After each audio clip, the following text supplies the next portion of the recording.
I stumbled upon the school beauty, confessing to none other than the famously aloof student council president. Makeup isn't allowed on campus. Jessica from class 2, senior year, -1 point. Uniform violation, minus another. Earrings, -3. Jason finished, stepped aside, and walked away without sparing her a glance. With nowhere to vent her anger, the school beauty yanked apart my perfectly neat bun. I looked at her awkwardly. The school doesn't allow loose hair. Her tone was fierce. You go. You confess to Jason too. No way I'm losing points all by myself. But to my shock, the usually tight-lipped Jason actually said yes, seriously. The sunlight was blinding that day. Yet in front of me loomed a shadow. Jessica studied me coldly. Class 8, senior year, right? Happy to see me rejected? Think I'm nothing special after all? That Jason still wouldn't give me the time of day? I kept my head down, avoiding her gaze. I didn't want trouble, and Jessica was infamous for being hard to deal with. No, I never thought that. She looked me over from head to toe. I had delicate features, my hair tied into a bun, the kind of face that screamed I wouldn't fight back. I wore my uniform exactly as the rules required, barely noticeable in class. Jessica didn't even try to hide her scrutiny, eyes glinting with something I couldn't read. But you saw me hand him that love letter, and I'm pissed. So, what do you think I should do about it? I sighed inside. Just my luck. All I wanted was a bathroom break, and I walked right into the school beauty's confession scene. She stood beneath a tree, dressed to perfection. When Jason walked by, she stopped him, clutching her carefully prepared letter. Sunlight poured down as she tilted her face up, confessing with care. Honestly, even I, another girl, was moved watching it. But Jason held a book in his hand, face indifferent, those black eyes revealing nothing. He lifted his gaze, letting it fall on her glossy lips. His voice, cool as ice, rang out. Makeup isn't allowed. Jessica from class 2, senior year, -1 point. Uniform violation, minus another. Earrings, -3. He turned and walked off, not looking at her again. Not just me, even Jessica froze in shock. What the hell? She had barely cursed when she spotted me. While fixing her hair, she waved me over. Great. I'd seen her most humiliating moment. There was no way I'd get off easy. Sure enough, she ordered me to confess too, in front of the whole school. No way I'm losing face alone. I won't make it hard on you, just confess for me. Lunchtime, in the cafeteria. I hadn't even agreed before Jessica bent down, draped an arm over my shoulder, and whispered, "Don't try anything funny. I'll be watching." Then she plucked a leaf from my hair and undid my perfectly tied bun. My long hair spilled down, leaving me stunned, hands half raised to fix it. Jessica pressed my hand down and tucked my hair behind my ear. "Don't tie it back. It looks better this way." I gave her a helpless look. But it's a hassle when I eat. And the school doesn't allow loose hair. I'll lose points. She rolled her eyes, fierce as ever. If I can lose points, so can you. No tying it back. Jason was the most famous student in Jincheng. Beyond his wealthy background, he was the most strikingly handsome person I'd ever seen. Unlike me, his cold temperament alone was intimidating. Any competition with his name on it, he always topped the list. Student council president him, top of the grade him, school heartthrob him, even Jincheng's model student representative still him. To me, Jason was perched at the very top of the pyramid. I didn't even dare look up, afraid people would say I was overreaching. He and I couldn't be more different. My name is Isabel. Nothing special about it. Maybe because of my family. I was born soft-tempered. My parents divorced when I was little. I stayed with Dad. Mum remarried someone who treated her well. The day she left, she said she'd still love me. But from then on, she became someone else's mum, with no time left for me. Dad remarried too, bringing in a new stepmom with a son and daughter. Once again, I was the outsider. To avoid being disliked, I tried my best to be good, to go along with everything. Every time Dad came back from a business trip, he brought gifts, but only two. Then he'd lecture me about how a big sister should yield to her younger siblings. Looking at the man I once thought so great, I couldn't stop myself from asking what had always weighed on my heart. Why didn't you buy 3 from the start? You know there are 3 kids. Dad, did I never have a share to begin with? My voice was soft, too gentle even to sound accusing.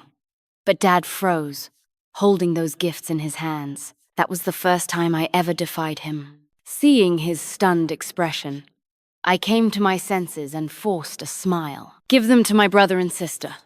I'm the eldest. I don't like that stuff anyway.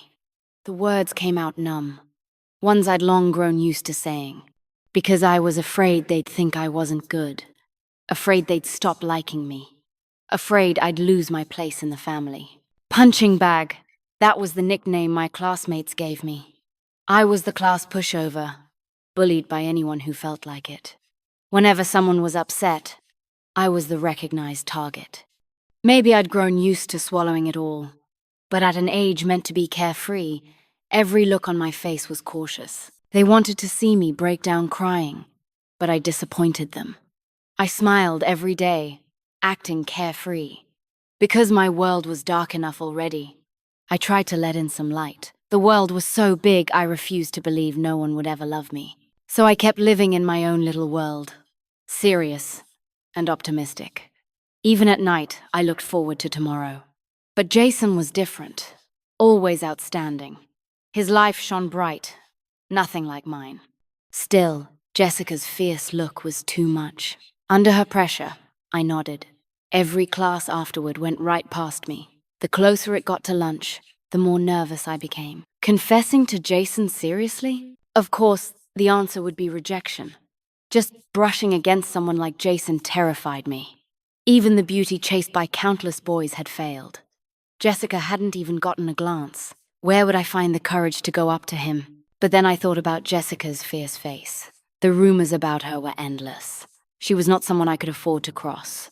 Forget it, embarrassment is better than her wrath. So, at the busiest time in the cafeteria, I walked up, with Jessica's eyes signaling from afar. I went over to Jason, who sat in the corner, aura cold and forbidding. I stopped at his table, drew a deep breath, and softly called his name, Jason. At my voice, he looked up. His gaze was calm, distant. My breath hitched uncontrollably. I swear, he was the most beautiful person I'd ever seen. I froze like an idiot. His brows seemed to crease as he spoke in a low voice. What is it? The tone was quiet, polite, yet edged with distance. Still hesitating, I glanced toward Jessica. She wore a strange smile, then lifted a slender finger, tapping it to her own eye. Jessica mouthed silently, and I caught the shape of the words. Go on. Wherever Jason went, all eyes followed. Now plenty of people were already staring. My stomach knotted as I forced myself to speak. Jason, I'm Isabel, from Class 8, senior year. Jason said nothing. I don't know where the courage came from, but my voice shot up several notches. I like you. The cafeteria went dead quiet. Heat flushed across my cheeks. Jason's black eyes locked onto me, his grip on his utensils tightening. In my head, I begged silently, please, hurry, reject me so I can escape this nightmare. But just as everyone waited to laugh at me, that cool voice spoke, tinged if you listened closely with a trace of nervousness. He said, okay. Startled, I blurted out the excuse I had prepared for myself. It's fine, Jason. You don't have to. Huh? What? Yes? My face was full of shock. I thought I must have misheard. But Jason, who rarely wasted words, looked at me seriously and repeated, yes, we're together. Then he stood, naturally taking my tray and setting it next to him. I stared blankly at Jason. At 6'1", he shifted uncomfortably under my gaze, adjusted his silver half-rim glasses, and the tips of his ears flushed suspiciously red. Just like that, I was dating Jason. right there in front of everyone in the cafeteria. The boy who had always felt untouchable to me had become my boyfriend. I glanced around the room. Jessica, who'd been there moments ago, had already disappeared. Under everyone's curious stares, Jason quietly finished his meal. Then he stood and walked off somewhere. People whispered around us. Did Jason just ditch her? Didn't they just get together? He must have been joking. He's the school heartthrob. No way he's really with her. I don't even know who she is. Must be some nobody. I let out a small sigh of relief, because I thought so too. Thank God Jason hadn't meant it. But just as I was thinking that, Jason came back carrying a bottle of yogurt. He opened it silently and placed it next to my tray. Everyone was stunned again, and I was overwhelmed. He'd bought exactly the flavor I loved, the one I drank after every meal. I picked it up and took a careful sip. Thank you, Jason. By then, Jason had already sat back down beside me, avoiding my eyes with visible unease. His blush spread from his ears down his neck. You're welcome. As I ate, I couldn't help wondering, was Jason actually shy? That didn't make sense. He'd faced the whole school countless times, giving speeches without so much as a blush. Could he be allergic? Was that why he was so red? That had to be pretty serious. His whole neck was red. While my thoughts wandered, Jason sat quietly beside me. Then it hit me he was waiting for me to finish. Realizing that, I hurried to eat faster, shoving big bites into my mouth. Jason noticed. He lifted his hand, hesitated, then gently patted my back. Slow down. No rush. I shivered in shock. Rumor had it Jason was strict and had a bad temper. Everyone in the student council feared him. Did he actually mean I should hurry? How could I dare let the student council president wait for me to eat? I instantly put down my tray. I'm full. Full? Really full? Jason asked, skeptical. I nodded frantically. Jason frowned slightly. Then drink the yogurt. And from now on, eat more. You don't eat enough. He spoke naturally as he picked up both our trays. I trailed silently behind him, catching envious looks from every direction. Outside, Jason told me to wait in the shade. I wanted so badly to tell him this was all a farce, but watching him seriously wash our trays, I couldn't. He was slipping into the role too easily, like it wasn't strange at all. If I told him now, I'd be dead meat worse than losing a few points. Still, I couldn't figure it out. Jason had rejected Jessica, the school beauty, even with her love letter. Why had he accepted me when I didn't even have one? I was terrified of Jason, always so stiff around him. Because in my eyes, we weren't even from the same world. Was I insecure? Not exactly. I just knew I didn't deserve him. Yet the boy rumored to be cold and unapproachable had endless patience with me. I think he must have noticed my unease, but he never mentioned it. He just quietly treated me well. No one had ever been this kind to me before, and it was impossible to resist. This boy, so distant to everyone else, would lower his voice to coax me just so I'd eat a few more bites. He noticed my every tiny habit and, the very next second, prepared for it. During study hall checks, he'd slip snacks into my desk, and somehow every time it was exactly what I liked. It was almost uncanny, like he already knew all my favorites. From class 1 to class 8, there were 3 floors in between. Everyone was stunned that Jason, without fail, showed up every morning, break after third period, just to fetch hot water for me. I told him again and again not to bother, that I could do it myself. But Jason was stubborn to the bone. I finally asked him, "Why are you so good to me?" Jason gave a soft laugh, his black eyes fixed on me, like I was the only person there. "Because I should be, Belle. You don't know I've been waiting for this moment for a long time." This wasn't the Jason I thought I knew. I went from being overwhelmed to slowly getting used to it, which seemed to please him. In the days before his big competition, he tugged at my sleeve over and over, nagging me like a worried dad. I'd lived fine without him before, but now he just couldn't seem to let go. "Jason, you sound like someone's dad." At the teasing glint in my eyes, he seemed to realize, and awkwardly explained, "Sorry, I didn't mean to treat you like a kid. I smiled gently. Go do your best. I'll be fine on my own. All right. When Jason left for the competition, I truly felt unsettled without him. With his protection, I'd almost forgotten I was Isabel, the class scapegoat. The ones used to bullying me wouldn't just stop. Soon enough, the class funds for parties went missing. When the class monitor asked about it, kids in the back called out my name. I think I saw Isabel leaving school really late yesterday. Yeah, me too. Then it must have been her. Who else would need that money? That word again. Think. It had the power to convict without proof. And there were always people willing to believe it. Just like now, every eye turned toward me. Their look said, admit it, Isabel. You took it. The ringleaders in the back, boys and girls from rich, powerful families, smirked at me. They'd been inseparable since freshman year, finding joy in tormenting others. If they said it was me, then it had to be. Their smug looks burned in my chest. Did they actually see me leave last? Of course not. The only reason they could say so easily was because everyone knew I always stayed late studying. I had no family connections to smooth things over. So, I worked harder than anyone for the college entrance exam, hoping for a better future. To them, it was pathetic. They didn't have to worry about tomorrow, and they despised me for trying. My habit of staying last every day became the perfect excuse to pin anything on me. Isabel's the thief. Everyone agreed. I looked at the class monitor and said clearly, yes, I was the last to leave. But I didn't steal. Check the cameras. The monitor's eyes were full of guilt.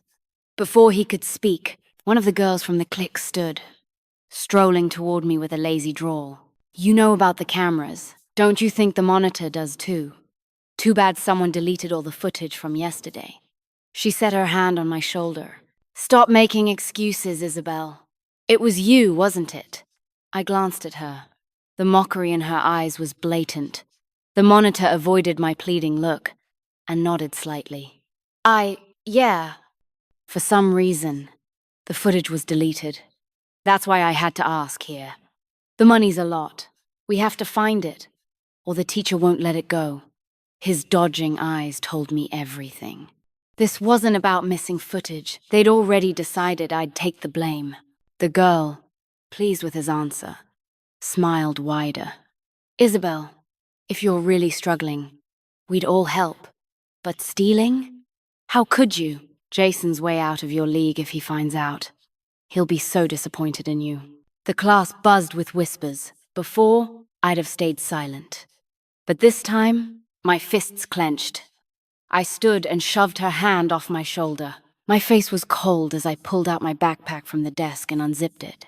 The thud of things hitting the desk silenced the room. I laid out everything from my bag on the table. This is all I have. Take a good look, see any of that missing money? The classroom fell quiet for a beat. Laughter erupted from the clique in the back. One boy spoke in mock surprise. Whoa. Finally snapped. Huh? The laughter spread louder and louder, until the whole class joined in. My face heated uncontrollably, until even my neck was red. My first act of defiance had only earned me ridicule. The girl's eyes turned cold. What's the point of struggling? You think you're different now, just because you're Jason's girlfriend? You? Worthy? I met her gaze and stubbornly said, I didn't steal. Who else in class would, if not you? Who else can't even afford to go to a party? Isabel, can you name one other person? The other voices echoed around me, painfully clear. Yeah, it's probably her. She still wears clothes that are too short instead of buying new ones. Exactly. All her clothes look old, and her shoes too, like they've already been worn by someone else. Hearing all this, a wave of helplessness washed over me. They weren't wrong. Aside from me, no one else in class looked like they lacked money. I really was the poorest. Since I was little, I hadn't owned new clothes or shoes. Everything I had were hand-me-downs from the younger sister who came into my life later. Even though I was the older sister, I always wore what my stepsister no longer wanted. I was taller, but whenever she pouted, Dad would frown at me. Belle, You're the elder one. Be more sensible. She doesn't want your leftovers. I'd never minded. Clothes were clothes, as long as I could wear them. But I never thought it would become the reason they'd suspect me. I had no way to defend myself. Nobody cared what the truth was. They only wanted a scapegoat to end the drama. All I could do was repeat, "I said it wasn't me! I didn't steal!" I stayed late that day to study. I didn't take the money. A boy in the back laughed. "If it wasn't you, then why are you blushing?" Looks like guilt to me. Sweat prickled on my forehead. I was panicking. I was exactly that kind of person, blushing even when I was innocent, just because I was afraid of being suspected. I couldn't control it, couldn't explain it away, and right then, I felt utterly helpless. Suddenly, bang! The back door flew open with a kick. The room fell silent as everyone turned to look. Jessica stood there holding a bottle of yogurt, her beautiful brows laced with menace. She didn't speak. Instead, she strode up to the boy who'd just mocked me. "Move!" The boy barely stood before Jessica kicked his desk over, scattering books and pens across the back row. No one dared to make a sound. Jessica walked over slowly, stopped beside me, and handed me the yogurt. I whispered her name, Jessica. She bent down, packing my things into my bag piece by piece. She said nothing else except, "Drink the yogurt." After zipping my bag, she grabbed my hand and led me out. As we passed the girl, Jessica gave her a cold once-over, then let out a sharp laugh and said loudly enough for everyone to hear, "Got proof? No? Then shut the hell up. Careful, or I'll sue you for slander." The room was so quiet it was suffocating. Jessica dragged me along. A chair blocked the way, and she kicked it aside, the crash against the desks making the whole class jump.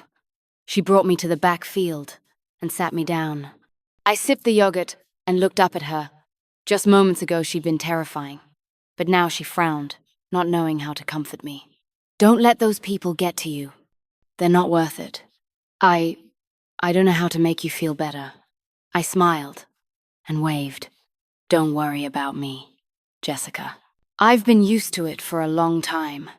Pain flickered in her eyes. "They bully you like this all the time?" I nodded lightly. Jessica exploded. "What the hell? A bunch of scumbags. And no one's ever spoken up for you?" She shoved up her sleeves, ready to storm off. "I'll end them right now." I grabbed her arm in a panic. "Don't! You'll get a demerit for fighting. Don't risk that for me."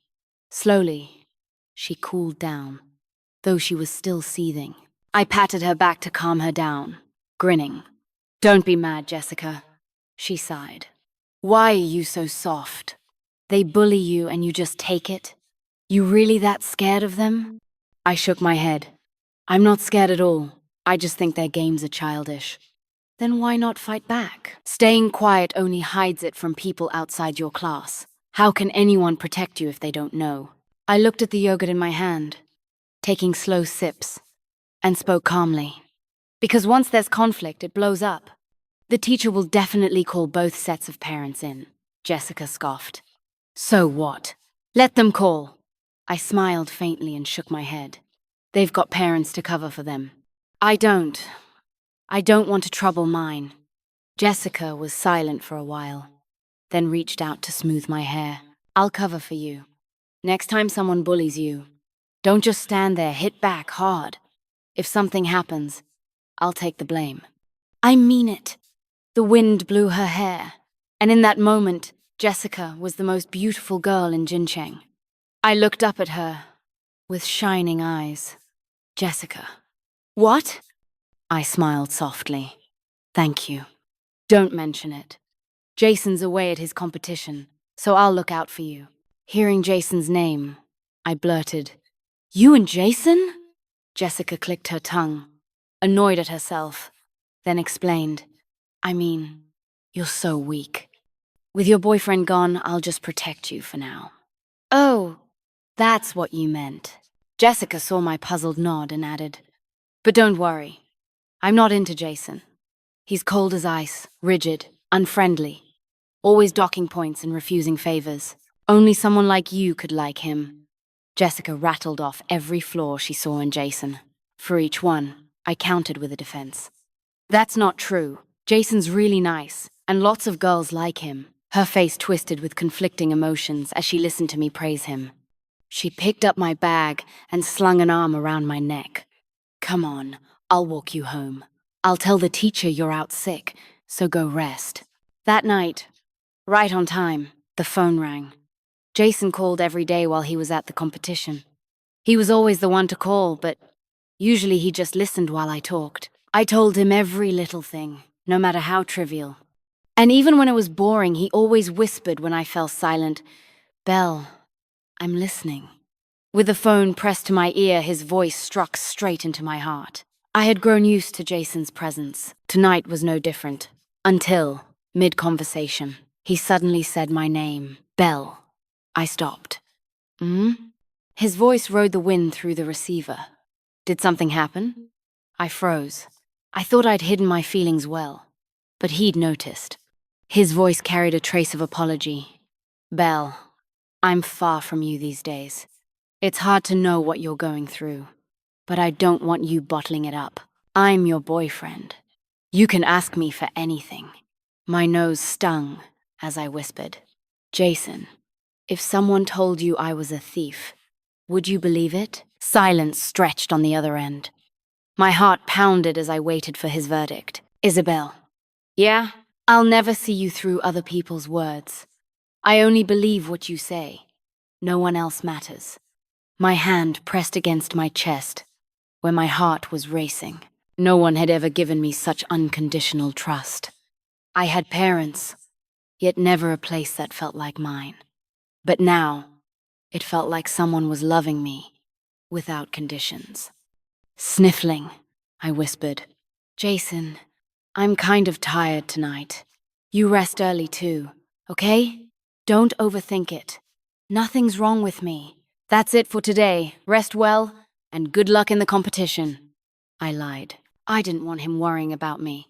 The silence on the other end scared me, and I gripped my phone tight. After a long pause, Jason finally said, Belle, you rest early too. I let out a shaky breath of relief, said goodnight, and hung up. Thanks to Jessica. The next morning at school, no one dared openly call me a thief. But everyone avoided me, refused to share test papers, and wouldn't collect my homework. They dodged me like I was contagious, muttering, gross, stuck next to the thief again. Every single one of them. They thought this would make me break, that I'd beg for forgiveness. They thought wrong. I hadn't done anything. I wasn't the thief. I had no reason to cry. Why should I surrender? I'd carry on like nothing happened. No test papers, I'd grab my own. No one collecting homework, I'd hand it in myself. After school, I still stayed late studying. While packing up, my phone rang. Jason's name flashed across the screen. Why was he calling before evening? I answered, pressing it to my ear. Hello? Belle. His voice paused. Then, did you have a good day? My grip on the phone tightened. I'd gotten through the day fine, but hearing that question made me suddenly feel small and wronged. I whispered, yeah, it was fine. I heard him climbing stairs on the other end. The competition had given them dorms, so he must have been heading back. But then he said, Belle, turn around. I froze, then turned at the classroom door. Stood a familiar figure. After days apart, he was still devastatingly handsome. But I quickly turned back, not wanting him to see my eyes burning with tears. I didn't want him to see me weak. Yet Jason didn't show a hint of impatience. He just stood there, quiet, his warm voice flowing through the phone straight into my heart. He called me by my full name. Isabel, you don't have to hold back when you want to cry. The sting in my nose broke me, and I couldn't hold it anymore. Why are you here? Jason, phone still in hand, looked at me with a tenderness that melted his usual icy face. Softly, he said, I wanted to hold you. Can I? That afternoon, in the empty classroom, I cried hard in Jason's arms. He rubbed my hands during the day. I'd kept myself steady by digging my nails into my palms. Without that, I couldn't suppress my fear. My palms were raw and swollen. Sniffling, I asked, "Isn't the competition still days away? Why did you come back?" Jason wiped my tears with his thumb. "I was afraid you'd be hurting in secret, and I wouldn't be here to hold you." He bent so our eyes were level. "Belle, I'll stand up for you. I'll handle this." Jason was usually calm, but the hand gripping my shoulder trembled slightly. He was holding back his anger. But Jason was the most rational person I knew. I trusted he'd find the right way. Without doing anything reckless, he carried my bag on his back. He didn't ask why I hadn't told him, didn't scold me for lying. He just held my hand quietly, making sure I walked on the safer side of the path. The next morning, the clique showed up late. They shuffled into the classroom close to 10, faces twisted in pain. When their eyes met mine, there was fear in them. I wondered why, but didn't ask. After class, they went straight into the office. Soon after, I was called in too. Inside, the teacher was shaking with anger, slamming the desk. "Outrageous! How could you treat a classmate like this?" "Don't think admitting fault makes it go away. You owe Isabel an apology."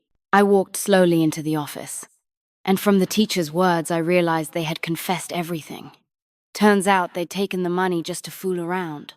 The money itself meant nothing to them. It was one of the girls who ordered it. Because she liked Jason, she hated me all the more, and wanted to use this to drive me out of school. Bullying me was nothing but a casual favor to them, and they agreed without a second thought. When the teacher spotted me, his tone softened. "Isabel, you're here. The teacher already knows what they did to you, and I'll see that they're strictly punished." The clique who once lorded over me now apologized non-stop, begging me to forgive them. The teacher slammed the desk. "This is serious. I plan to call your parents so we can deal with this together." My heart skipped a beat. Call my dad? If he came? He'd only think I was being difficult again. My fists clenched as I stared at the teacher's hand dialing the number. Suddenly, a sharp knock at the door interrupted. Everyone turned instinctively. Standing there was a handsome man in a suit. The teacher shot to his feet. "Mr. Tony, what brings you here?" The young man stepped inside, smiling without warmth, pressure radiating from him. He stopped beside me, his deep voice sounding above my head. "My family's child was bullied. I'm here for an explanation." He extended his hand. "Hello, I'm Tony, Isabel's guardian." I looked up at him, stunned. From his sharp features, I caught a glimpse of Jason. The teacher, flustered, shook his hand. "Of course I know you, Mr. Tony, but aren't you Jason's older brother? How could you be Isabel's guardian?" Tony withdrew his hand, unconcerned. "Belle and my Jason are close. Can't I be her brother too?" The teacher nodded quickly. Yes, of course you can." "Don't worry, Mr. Tony. I've already scolded these kids severely. They've apologized to Isabel as well." Tony's expression stayed cool, his fingers brushing over his watch. He cut the teacher off. "Just a scolding? Just a scolding." The teacher froze, wiping sweat from his brow. "Mr. Tony, you mean—" Tony gave a soft laugh and patted my shoulder. "Belle, step outside. Your brother has a word with the teacher." Still dazed, I was tugged away by Jessica, who appeared out of nowhere. Outside, she looked satisfied as she glanced back at the man inside. "Jessica, that man," she finished for me. "Jason's brother. Handsome, huh?" I nodded earnestly. "Handsome, but not as handsome as Jason." Jessica rolled her eyes. Yeah. Your Jason's the best. But this time he really did something big." "Something big? What do you mean?" Jessica stared at my confused face. "Wait, you don't know? Look at those kids in there. Heads hanging. You can tell they're scared stiff from last night." My heart lurched. "Jason fought? How could Jason fight?" Jessica leaned close. "You're thinking someone like Jason would never fight, right?" I nodded. Jessica continued. Not just you. I was shocked too. I couldn't even stop him last night. First time I've ever seen him that furious. He's usually so indifferent. But this time he called every single one of them out. I don't even know how he got their numbers, but none of them dared not show up. I followed too, worried he couldn't take them all. Guess what happened? My heart climbed into my throat. What? Jessica smirked proudly. Turns out he didn't need me at all. Handed me his glasses and went straight in. All those people, and they still couldn't touch him. Your Jason is seriously something. Through the whole fight, his face barely changed like it was easy, but every punch landed hard. Don't let those kids' clean faces fool you.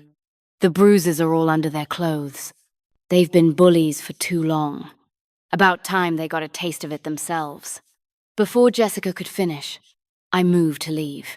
She grabbed my arm. Where are you going? To Jason's class. He's not here today, don't bother. My face twisted with worry. He's hurt badly, isn't he? Jessica shoved me in a dress. Hurt my ass. Just a scratch on his face. He skipped school so you wouldn't get mad seeing it. Clutching the address, I bolted out of school. Thanks, Jessica. In that moment, I didn't care how well she knew Jason. I just needed to see him with my own eyes. Standing at his door, I took a few deep breaths before ringing the bell. It was the first time I'd ever seen such a luxurious villa. The one who answered was a graceful woman. I guessed she was Jason's mother. My first time meeting her, and I'd already dragged Jason out of his competition to come back for me. Surely his parents would dislike me. Hello, ma'am. I stood awkwardly at the door. She noticed how I was nearly tearing my clothes from nerves and chuckled softly. You must be Belle? Her voice was gentle. She didn't hate me. I nodded carefully. I'm here to see Jason. She led me inside, bending to find slippers. He's upstairs. I'll take you. She brought me to Jason's room. Seeing my nerves, she opened the door herself and nudged me inside. Jason was reading. Hearing the door, he looked up, surprised. The moment he saw me, he set the book aside and stood. Belle, what are you doing here? He came toward me, a cut at the corner of his eye that didn't diminish his looks at all. I'm sorry. We spoke at the same time. Jason blinked. I went on. I'm sorry I didn't tell you and made you worry. I'm sorry I made you quit the competition. I'm sorry. I'm so conflicted and keep causing you trouble. Before I could finish, he closed the distance and pulled me into his arms, stroking my hair again and again. Don't be sorry for who you are. Just be yourself. Let me adjust to you. His words blurred my eyes with tears again. How could I deserve someone like him? Looking up from his embrace, I whispered, I'm sorry. That confession in the cafeteria, it was Jessica who told me to do it. Later, you treated me so well I couldn't bear to admit it. Jason hugged me tighter. Then I should thank her. I'd never have had the guts to win you over myself. And you and Jessica? I never told you we grew up together. She's my neighbor, but she's always had a crush on my brother. So that was it. Everything had an explanation. The clique was broken up. Thanks to Mr. Tony, those involved were expelled. Watching them leave, I neither mocked nor spoke a word. I had more important things to do. None of this could make me stop moving forward. Jason and I met in senior year. The college entrance exam was near, and my goals clearer than ever. Jason was extraordinary. The gap between us was huge. Maybe catching up to him was impossible, but I would give everything to close that gap. I didn't want him to slow down for me. I believed I could reach him. Step by solid step. I wanted to become the version of myself I admired. And in the end, my efforts weren't wasted. He was admitted to the best university. My grades were enough for a good one too, though not in the same city. 4 years apart, we became the couple everyone doubted would last. But the couple no one believed in, we got married. A grand wedding, Jason and I. Invitations went out, and every classmate was stunned. Even the teachers hadn't imagined it, the timid girl from high school marrying the most famous student of them all. And Jason, always so cold before others, wept uncontrollably that day. His sobs filled the hall even without a microphone. He told me, "When I got close to you, I never dared hope for an ending, but I thought I had patience enough. When you stepped back, I stepped forward. But Isabel, now I need to tell you my greed for you has grown far beyond that." I said nothing, only held his gaze. No words could describe what I felt then. Tears streamed down my face. Jason lowered his head, pressing tender kisses along their path. That night burned bright and beautiful. After he fell asleep, I opened my diary. In those fiery years of youth, some shone recklessly bright, others struggled endlessly in the dark. For my dim yet ordinary school days, I was grateful. At that age, simply standing in the sun made us glow. Romance and dreams, I'd tucked them carefully away. Flowers and sunshine, I hadn't missed their light either. Jason loving Isabel sounded like fantasy, but that was the gift my youth had given me. So, to the you who feels unworthy now, don't panic. Don't lose yourself. The one who loves you will love you still. As I closed my diary, one line lingered in my mind. Since you've come into this world, you must see the Sunday. So, in this short life, live it well, freely and boldly. My wish for me and for you.